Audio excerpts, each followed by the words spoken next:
we dive into another crossover Thursday, this time with Locked On Bengals next here on Locked On Ravens. You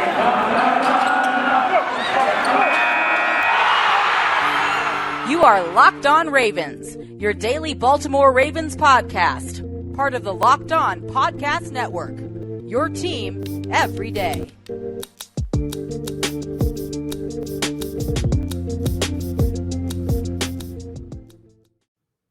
And we returned here with another episode of Locked On Ravens. I am your host, Kevin Ostreicher of Ravens Wire. We returned here on Thursday, and that does mean it is another crossover Thursday.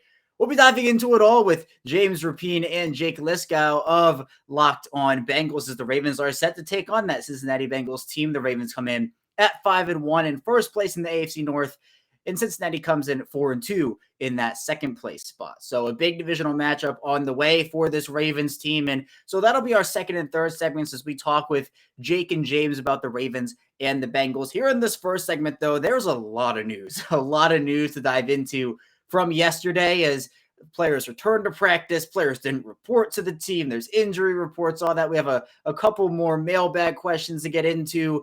So there's a lot to dive into in this first segment. So let's dive into it all. First, though, if you are listening to us anywhere you get your podcast in audio form, so that's Apple Podcasts, Google Podcasts, Spotify, anywhere you get your podcast, where they're waiting Monday through Friday at 6 a.m. Eastern Time. If you're following along with us in video form on YouTube, be sure to subscribe to the channel, like the video if you are enjoying our content. Our first goal here for the YouTube channel is 1,000 subscribers. And also be sure to follow me on Twitter at ChaosShucker34 and the Locked On Ravens Twitter account at Locked On Ravens. So with all that being said, let's dive into it all here. We'll start off with the injury report, then dive into a bit of the news surrounding the team, then finally get into the last bit of the mailbag. So starting off here with the injury report, I'll pull it up, the first one for Wednesday.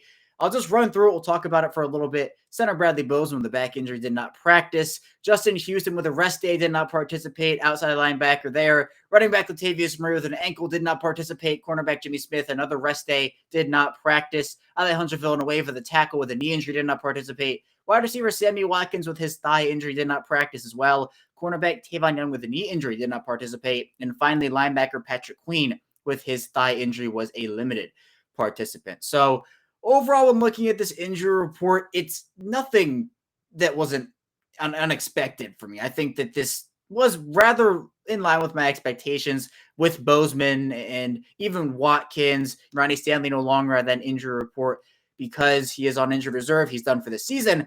But I think that with Murray and Queen and Bozeman, those were the three who got injured against Los Angeles, at least the three that we saw kind of go down and it was weird. Bozeman came back in the game, then left. Queen came back in the game, then was taken out. Murray was the only one to really not return. It'll be huge to see how they participate in practice both today and tomorrow. If I had to guess, and again, this is just me doing some guesswork, I would expect Latavius Murray doesn't play in this one, where Bradley Bozeman and Patrick Queen will. I also don't expect Sammy Watkins to play again. But if they do return in at least a limited fashion today, that goes a long way. And I want these guys to play. I just think with the ankle injury and with the thigh injury, those are things that can take a little while to heal depending on the severity of them. So we'll see how they end up progressing throughout the week. Hopefully they'll all be available because they are all key parts to what this team does on both the offensive and defensive sides of the ball. Another injury note, though, and this is a positive piece of news, Nick Boyle designated to return from injured reserve by the Ravens. He now has a 21-day window of practice before he has to be activated from injured reserve, and he practiced on Wednesday. Now, it was more individual stuff. It was just like kind of ramping up for him, and honestly, for him, I don't anticipate he will be activated before the bye week. We talked about this yesterday on Locked On Ravens. We got a question for the mailbag from it. So I'd say that he'll probably be activated after the bye, anywhere in that week 9 to week 12 range, probably a bit sooner rather than later. I mean, he has to be activated before week 12 because of the 21-day window. So he'll be back, it seems like. It seems like he has done all of the necessary steps. Now he just has to ramp up, and apparently this team is very excited about him, and they should be, because he's a big part of what they do on offense, and he's been working very, very hard. John Harbaugh talked about how hard he's been working to get back onto the football field. So I'm really happy for Nick Boyle. I'm happy for this Ravens team that they're getting him back, and he's, again, a huge part of what they do on the offensive side of the ball. But now in more interesting news, I don't even know what word to put on it. We talked about the Ravens claiming offensive tackle Brandon Knight from the Dallas Cowboys. That was a move that was made on Monday. Brandon Knight did not report to the team. John Harbaugh kind of alluded to it a little bit. He was asked about it, and he said, yeah, it was actually in an article that the Ravens wrote, BaltimoreRavens.com wrote, and at the bottom of it was a Nick Boyle article.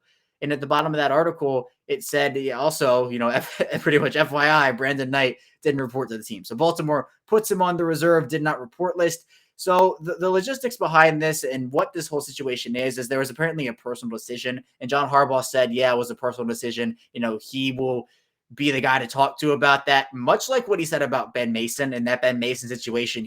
John Harbaugh was mad about that Ben Mason situation, and I'm sure he's not thrilled about this either. The Ravens were getting a solid tackle, a depth piece, and now all of a sudden that's very much in question now. So while he's on the did not report list, he will not count against Baltimore's 53-man roster. His salary will not count against the salary cap, and he's not allowed to go sign with any other team or something like that. Baltimore has his playing rights. So unless he's taken off that list or the Ravens get rid of him, like releasing him or something, he's not eligible to go to another team. So he's stuck on that list until a resolution ends up being met by both him and the organization. But just a weird situation all around.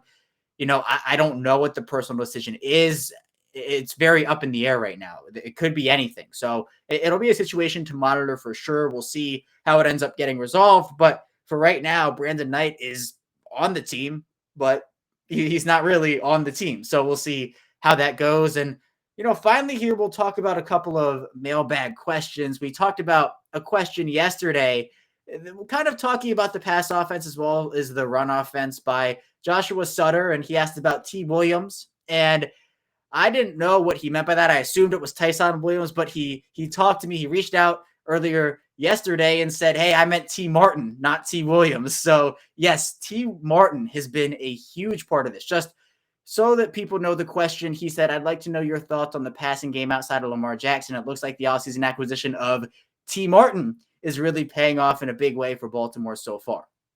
So yes, the additions of T. Martin, and I'll go as far as to say Keith Williams as well. These coaching staff additions have been really, really good in terms of what this offense has evolved into right now. Putting those offensive minds around Greg Roman, who has a very good offensive mind of his own, really helps this team in a lot of different ways because, every offensive mind, every football mind that you can bring into an organization, it presents new ideas. You can build things off of those ideas. And we've seen it in practice, right? The soccer ball drills that these new coaches have put into place and have become a really big part of what they do and have helped, it looks like, these receivers catch the football a bit better. But it's the passing concepts a bit. It's having guys relate to the players a bit. And these coaches, T. Martin and Keith Williams, have been around the NFL game for a little while, or just football in general, whether it's, being around the NFL game with just the Ravens or whether they have had college coaching experience or whatever it may be.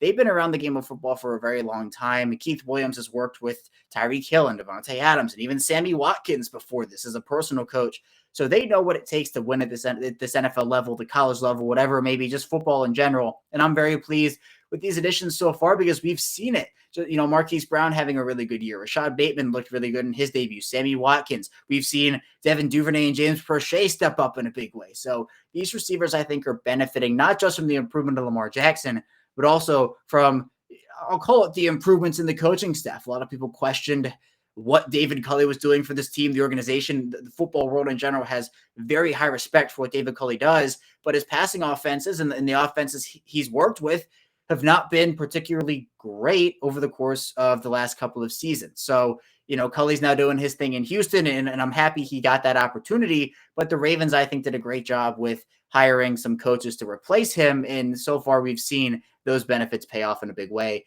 Next year, though, finally, before we head into our first break, we'll be talking about a mailbag question from Cody Rolls, who asks, what do you think of the Ravens using Duvernay in a Cordero Patterson type role? And so what that Cordero Patterson type role is, Patterson started off as a wide receiver. He was a first-round pick by the Minnesota Vikings.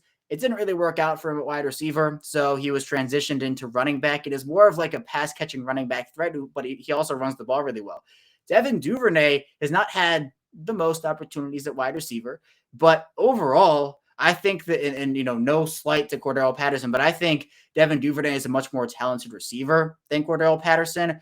So we saw last year and even this year too, the Ravens using Devin Duvernay, jet motions and jet sweeps and all those types of things.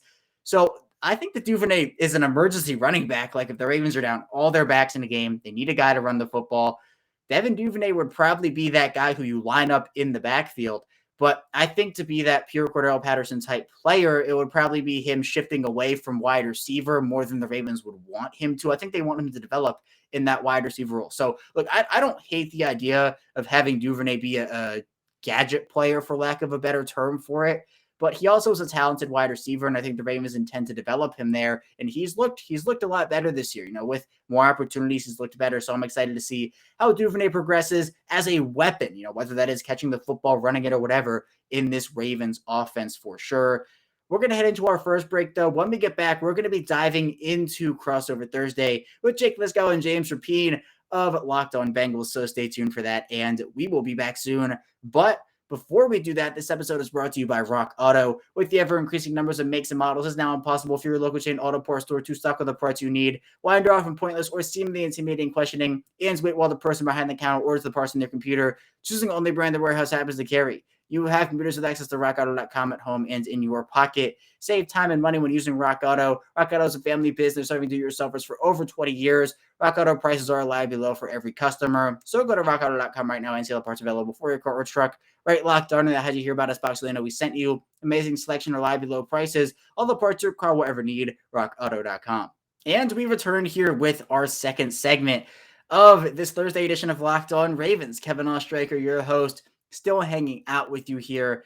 And we're now going to dive straight in to our Crossover Thursday with Locked On Bengals, their host Jake Liscow and James Rapien. So without any further ado, let's get right into it. And we are with our crossover here, Locked On Ravens, Locked On Bengals. Kevin Oestreicher of Locked On Ravens here with Jake Liscow and James Rapien of Locked On Bengals. And we're talking about the first versus second place matchup in the AFC North here in Week 7. The Ravens coming in at 5-1. The Bengals coming in at 4-2. No, it's not the Cleveland Browns and the Pittsburgh Steelers. Cincinnati off to a phenomenal start this year.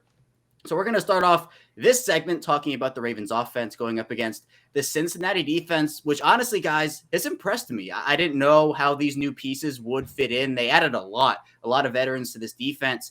But obviously with the task of stopping Lamar Jackson, the Ravens' very potent, not only run offense, but also passing offense. What's the mood like in Cincinnati right now in terms of how this defense is trying to focus on stopping such a dynamic player in Lamar Jackson? I think that's the exciting challenge of Week 7 here.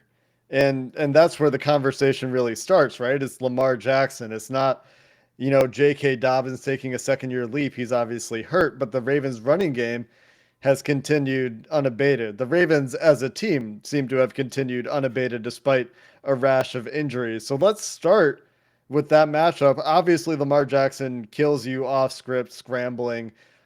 The Ravens running a lot of gap scheme stuff this year. How do you see this matchup working with a revamped offensive line? Is Ben Powers still going to be missing? Obviously, like Villanueva maybe stepping in at left tackle. How's Kevin Zeitler fitting? And how do you see those guys going against a guy like DJ Reader and that matchup in the non-Lamar Jackson run game, which is obviously built around Lamar Jackson, but has still been very successful for the Ravens this year? Yeah, the Ravens' run game this year has actually been, you mentioned J.K. Dobbins and obviously Gus Edwards, who both were lost for the year. With their injuries, they've been working with guys like Latavius Murray and Le'Veon Bell, Devonta Freeman, veteran backs. And this wasn't like the Ravens lost Dobbins and Edwards a month or two before the regular season and they had the time to work in the preseason. They lost these guys like 10 days before the season started. So they were trying to figure out how to incorporate these guys in. So the running backs as a whole haven't been as impressive this year. The offensive line you mentioned, Ronnie Stanley a couple of days ago just announced, he's going to be done for the year. He only played in one game. So Villanueva is stepping in at left tackle, but he's been dealing with a knee injury himself. So with Bradley Bozeman also dealing with a back injury, their starting center, Ben Powers, will be there at left guard. Kevin Zeitler's looked the part. He's Kevin Zeitler. He's been a steady veteran for his entire career. And then on the right side, Patrick McCary, who's been great. Going up against the Bengals defensive line, you mentioned DJ Reader.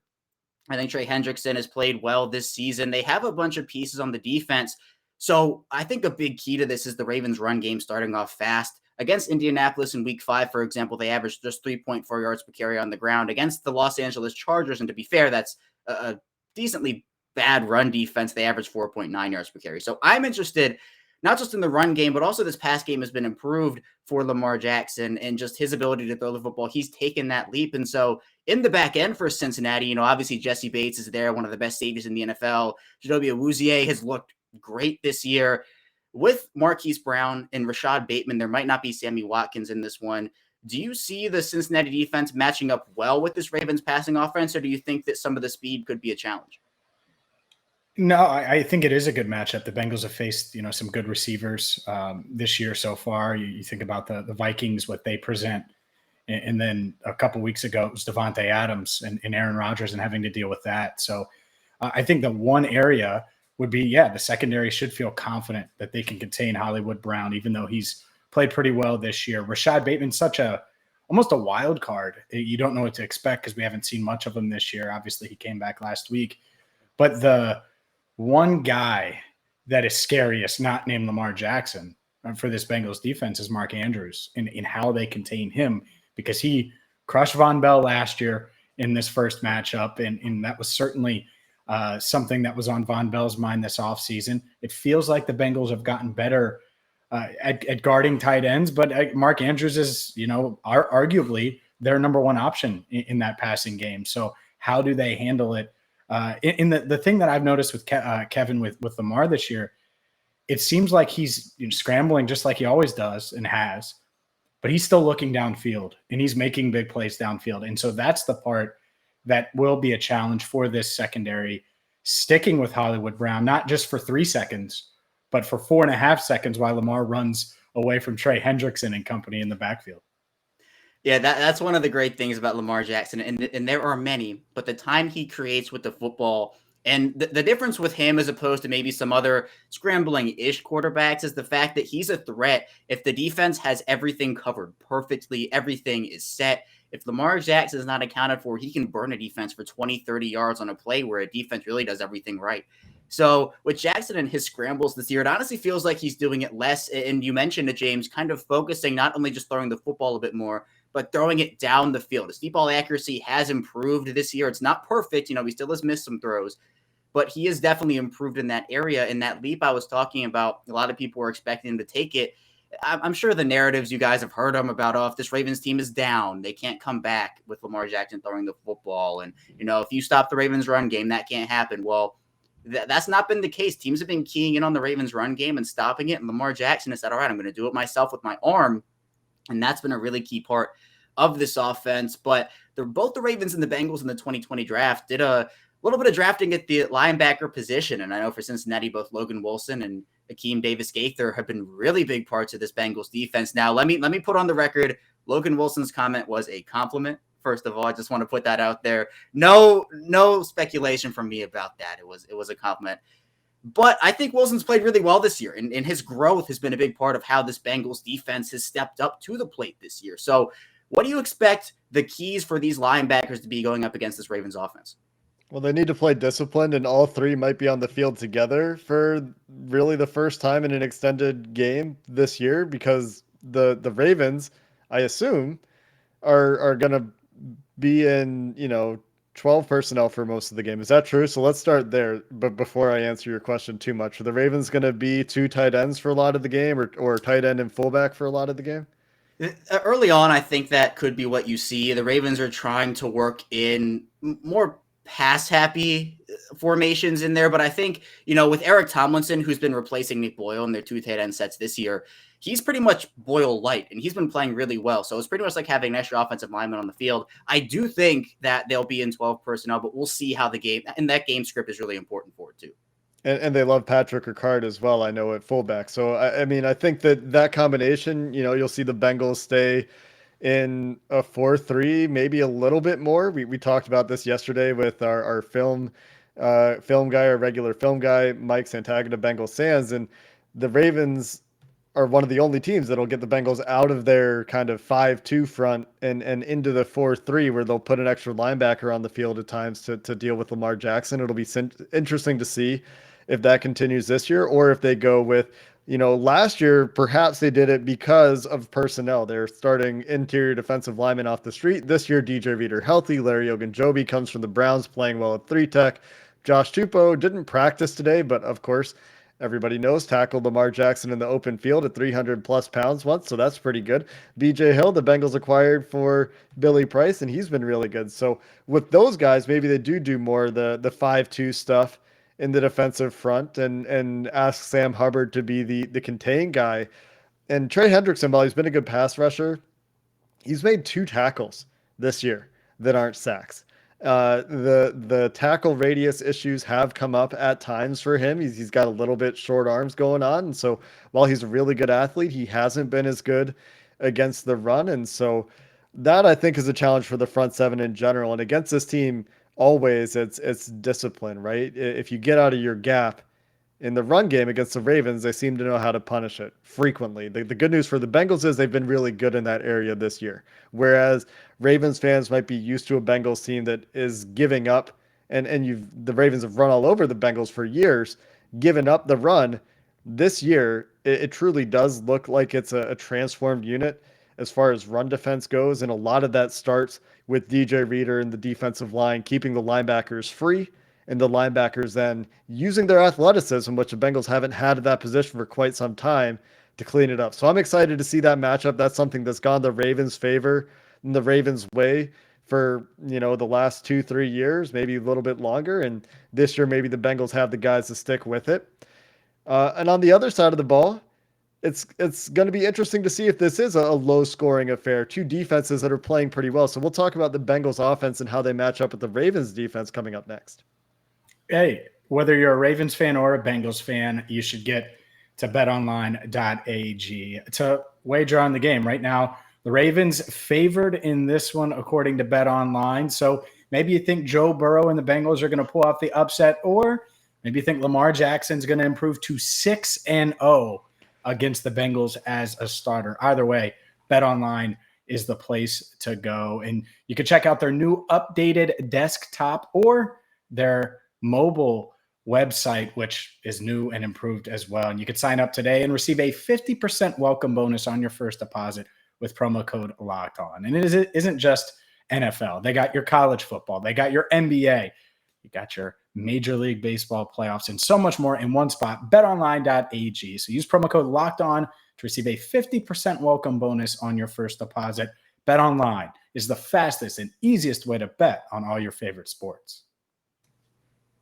All right, so I just talked a lot about what the Bengals defensive front has done differently this year and how that might be a little bit different. So I'm not going to talk so much this time, but looking at the Ravens defense, they're obviously dealing with injuries on this side of the ball as well. But you still got Chuck Clark, you still got Marlon Humphrey, Calais Campbell is playing great, and Josh Bryan's revenge game, as you guys discussed in the pre-show. Is this Ravens defense a sum greater than its parts, would you say? Or what's keeping them together? What's keeping them cohesive? Yeah, well, one of the guys you mentioned, and Chuck Clark, I think, has been really, really key for them. He's having a career year this year. He's playing great football. He wears the green dot for them on that defense. And I think a lot of people, the perception on Chuck Clark coming into this year was he was just kind of an average safety, didn't really do a ton well, was okay in coverage, was okay in the run game coming up, but he plays so many different roles for them. ESPN put up a graphic during the Week 5 Monday night game where the Ravens played the Colts, and he's played almost everywhere on that defense. He comes up and plays a really nice dime linebacker. He can play at the free safety spot, strong safety spot. He's really a do-it-all type of guy. He's improved in coverage phenomenally, and his counterpart there in Deshaun Elliott has also played great football. The Ravens have a ton of decisions to make with free agency this year, just with how great their 2018 draft class was. One of those players also Anthony Averett, who's filling in for Marcus Peters, who went down for the year with a torn ACL. He had a really bad game in Week 5, but other than that, he's played really good football. So they have a bunch of guys who believe in each other. You mentioned Calais Campbell. Last week against the Chargers, he literally threw a Chargers offensive lineman across the formation. He's playing all world levels right now. The video of it's insane if you do want to check it. I think Michael Crawford of Ravens would have put that out there. But he's playing great. The Ravens are missing, I mentioned Peters, Derek Wolfe also. Patrick Queen is a bit banged up in this one. But as a unit, they've struggled against the pass. They're now starting to kind of bring that back a bit against the high-powered Chargers offense. They did a really good job.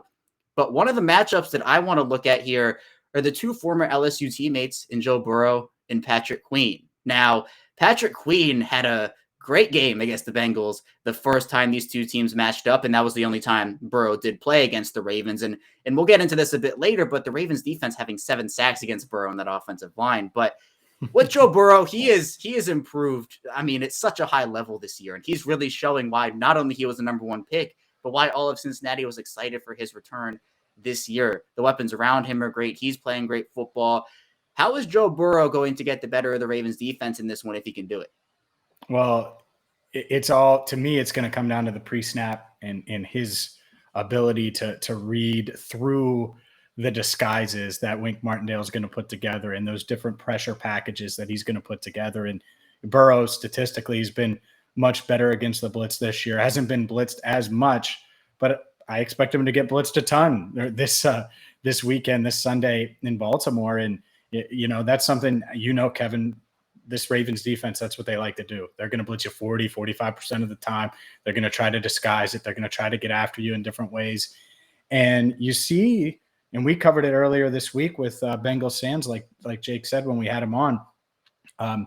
Sometimes Burrow misreads it and diagnoses it wrong, and maybe they're on empty and there's a free runner or something like that.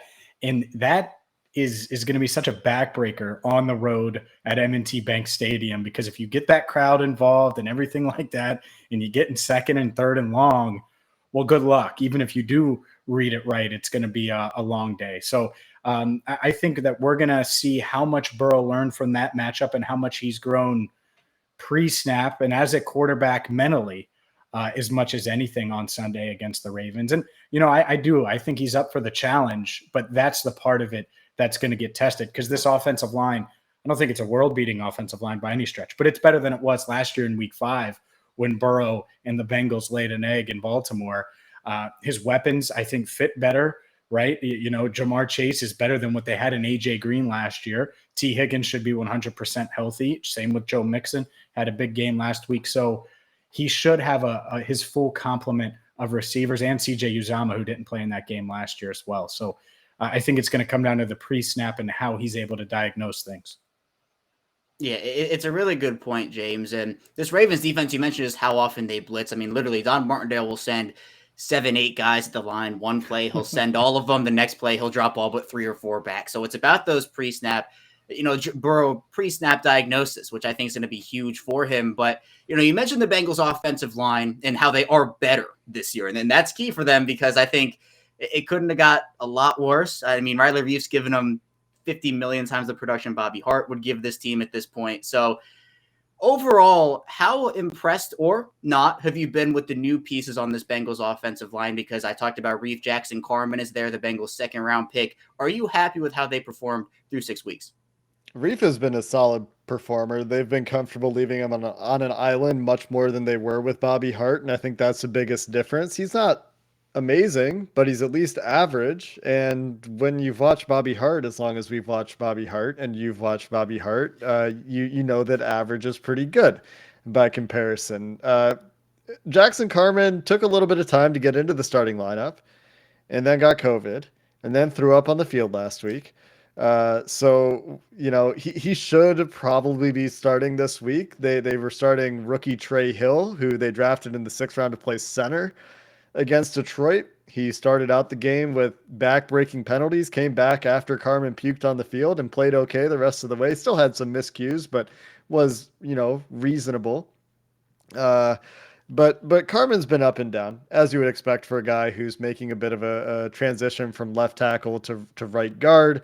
Wasn't necessarily a world beater at left tackle, but has great athletic tools, and the technique is still coming along, hand placement in particular. And if Calais Campbell is getting some one-on-ones with Jackson Carman, I'm very afraid. I'm also very afraid of if Calais Campbell gets one-on-ones with Trey Hopkins coming off the ACL, just hasn't looked like the guy that he was before. Injuries have really piled up for Hopkins in his career. And so that's a matchup that's very concerning to me, is just that right guard center spot. But on the left side, Jonah Williams is everything that the Bengals want him to be. He's an above average left tackle, Quentin Spain looks night and day, like fantastic season. Great season at left guard after he was, serviceable last year and also playing all over the place. So that'll be very interesting to me to see, Adafe Owe, Justin Houston, Calais Campbell, Justin Matabike go against this remade offensive line. And I'll say this to go back to James's point, a lot of the Bengals protection issues have not been because of the offensive line. It's been more like Burrow knows he's got a guy hot, and then he doesn't feel the hot. He doesn't feel the guy coming, and he doesn't make the hot throw that he has to make. And that was a problem against the Lions. He's also, against the Lions, we talked about yesterday on our show, he's staring down a safety. The safety's first two steps are up, and he throws a dig anyway, right where the safety's breaking, and you can't make those mistakes against a team that's a higher quality team than the Ravens, right? And so that's going to be very interesting. And on the other side, is it going to be Marlon Humphrey shadowing Jamar Chase, right? The Bengals do present a bit of a trio of weapons that teams have started to double Tyler Boyd at times. T. Higgins has been kind of hit or miss this season, dealing with some injuries. So do the Ravens kind of play a disciplined approach? Do they look at the last couple of weeks and play too high a lot and get away from their blitz happy scheme and let Marlon Humphrey go to work? Or what are you expecting from the Ravens defense in this unique matchup with a guy that seems to get loose deep every week? Yeah, part of the Ravens defense is definitely limiting what teams can do deep. So despite the fact that Baltimore is a heavy blitzing defense, I don't know if they'll blitz necessarily as much, but I think they want to try because they had so much success the first time. And I'm not saying Burrow's the same player that he was week 5 of 2020, but you want to, I think, at least try to blitz him a lot. Now, whether you go to too high looks, I think you could see it, especially if Chase gets or if Chase burns somebody deep once. I think Baltimore's going to start to play very conservatively and just go like bend, don't break, where they're going to take the short stuff and they're going to give up that short stuff. But then once they get into the red zone, as Cincinnati gets to maybe the Baltimore 40, 30, then they start to play. Baltimore's defense has been known as a bend, don't break unit for a little while now, where they will play off in a lot of situations. They'll let an opponent take what's given to them and limit the opportunities deep for a team because they trust their red zone defense to limit the Bengals or whoever they're playing to 3 points. And I think that if you can limit a team to a kick on every possession, whether that's a punt or a field goal, that's a good success rate to win a football game. So I do think that the Ravens will blitz, but in terms of who's shadowing who, I wouldn't be shocked if they put Marlon Humphrey on the bigger receiver in T. Higgins and then go with Anthony Averett, who is a bit more of a speed corner. I wouldn't say that Humphrey's not fast, but I think profile-wise, Higgins and Humphrey match up better, and Averett and Chase match up better. Now, I wouldn't be shocked to see Humphrey on Chase the entire game. I mean, he's playing phenomenal football, and let's be real. He's been a huge catalyst how Cincinnati has been so successful this year. So you want to try to limit that as much as you can. But I wouldn't be shocked if they go with Averett on Chase, and then they try to put Humphrey on Higgins and see how it works out. And if it doesn't, they can adjust accordingly. We'll have to see how that all goes.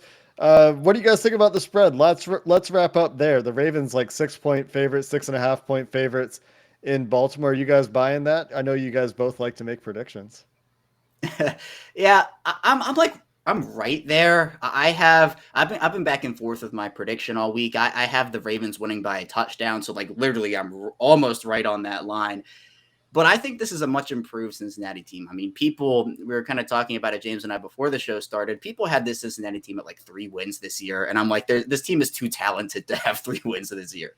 The AFC North is a very talented division. I think Cincinnati's defense is playing great football right now. There's still some issues, but I think the Ravens come out on top just because, literally the Lamar Jackson factor. And if you want to throw Justin Tucker in there too, you can.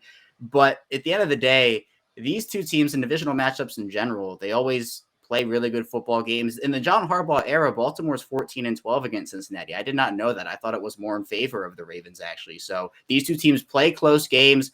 Now, not recently, but it seems like over these last few weeks, Cincinnati has improved and has shown that they are, vying for a spot in the playoffs so far. So I think I have the Ravens by a touchdown, but it could easily be a bit closer than that.